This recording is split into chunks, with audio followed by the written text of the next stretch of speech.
Sir, ಜನಿವಾರ ಹಾಕಿದವರನ್ನ ಗುರುತಿಸೋದಿಕ್ಕೆ ಅಂತಾನೆ ಈ ಪದ್ಧತಿಯನ್ನ ತಂದ್ರು ಅಂತ ಹೇಳಿದ್ದಾರೆ, ನಿಜಾನಾ? ಇದಕ್ಕಿಂತಲೂ ಮೂರ್ಖತನ ಮತ್ತೊಂದಿಲ್ಲ. ನೀವು ಇಸ್ಕಾನಿಗೆ ಹೋದರೆ ಎರಡೂ ಕೈಗಳನ್ನು ಎತ್ತಿ ನಮಸ್ಕಾರ ಮಾಡ್ತಾರೆ. ಯಾತಕ್ಕೆ? ಎರಡೂ ಕೈಗಳನ್ನು ಯಾತಕ್ಕೆ ತೆಗಿತಾರೆ ಅಂದರೆ, ಭಗವಂತ ನಿನ್ನ ಹತ್ರನೇ ಶರಣು ಹೋಗ್ತೀನಿ, ನಿನ್ನನ್ನು ಬಿಟ್ಟರೆ ಮತ್ತೆ ಯಾರೂ ಇಲ್ಲ ಅಂತ.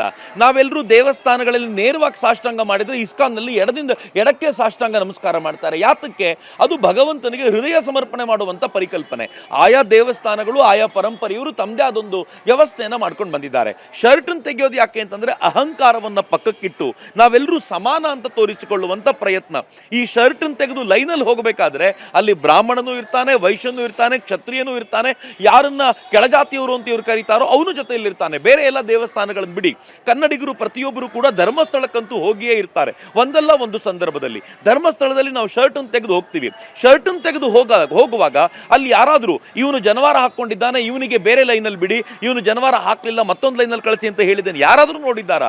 ಜನವಾರ ಹಾಕಿದವನು ಹಾಕದವನು, ಎಲ್ಲ ಜಾತಿಯವರು ಎಲ್ಲ ಮತಗಳವರು ಒಂದೇ ಸಾಲಿನಲ್ಲಿ ನಿಂತ್ಕೊಂಡು ಭಗವಂತನ ದರ್ಶನ ತೆಗೆದುಕೊಳ್ತಾರೆ. ಆದರೆ ದಾರಿಯಲ್ಲಿ ಹೋಗುವಾಗ ಆ ಶರ್ಟನ್ನು ತೆಗೆದುಕೊಂಡು ಹೋಗೋದು ತನ್ನ ಅಹಂಕಾರ ಮುಕ್ತರಾಗಿ ಹೋಗುವಂಥ ಆ ಭಾವ ಅನ್ನೋದು ಪ್ರತಿಯೊಬ್ಬರಿಗೂ ಗೊತ್ತಿದೆ.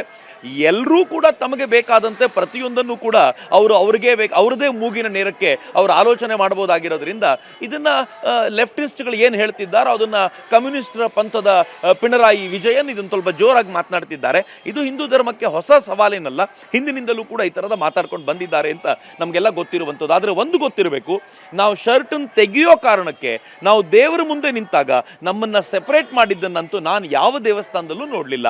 ನಿಮಗೆ ಜನವಾರ ಇಲ್ಲ, ಹೀಗಾಗಿ ನೀವು ಮತ್ತೊಂದು ಲೈನಿಗೆ ಬನ್ನಿ, ಜನವಾರ ಇರೋರು ಈ ಲೈನಿಗೆ ಬನ್ನಿ ಅಂತ ಶರ್ಟ್ ತೆಗ್ದಿರೋದ್ರಿಂದ ಯಾರೂ ಹೇಳಿದ್ದನ್ನು ನಾನಂತೂ ಕೇಳಲಿಲ್ಲ. ಹೀಗಾಗಿ ಅಪ್ಪಟ ಸುಳ್ಳು ಅಂತಾನೆ ಹೇಳಬೇಕು ಅಂತ ಅನ್ಸುತ್ತೆ.